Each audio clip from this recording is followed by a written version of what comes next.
Rannikkopajat on valmennuksen ja työllistämisen yksikkö, joka tukee Kotka, Hamina, Virolahti, Pyhtää, Miehikkelä alueen alle 29-vuotiaita nuoria.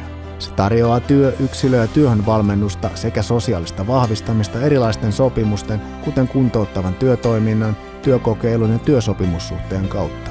Rannikkopajat ja sen eri ammatilliset yksiköt tarjoaa nuorille mahdollisuuden ohjattuun ja tuettuun työntekoon, räätälöityyn koulutus- ja työllistämispolkuun sekä osaamisen kerryttämiseen työtä tekemällä.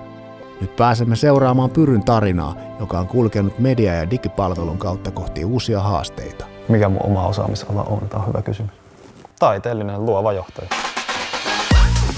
Tuttavaisen Pyry olen ja teen täällä viestintää eri yksiköillä.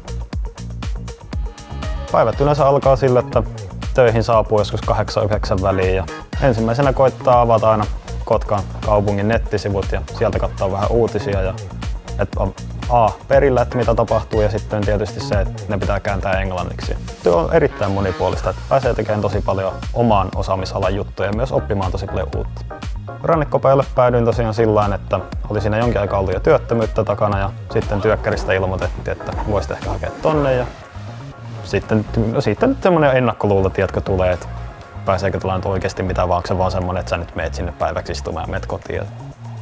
Ennakkoluulot murtui kyllä aika hyvin sitten siinä kohtaa, kun sinne pääsi ja pääsi työvalmentajien kanssa vähän näkemään sitä hommaa. Niiden avustuksella niin kaadettiin ennakkoluulot ja löydettiin sitten vielä ihan ammatti sitten. Siihen pajajaksoon kuului myös semmoinen yrityskokeilujakso. Pääsin ihan oikeaan yritykseen tekemään duunia. Päädyin semmoiseen videotuotantoyhtiöön, jossa pääsi sitten näkemään ja kokemaan aika upeita ja isoja asioita. Välillä oltiin purjeveneellä kuvaamassa ja toisena päivänä oltiin Kouvolassa moottoriradalla kuvaamassa. Auto vetää sivuluisussa ja ihan älyttömän siistejä juttu.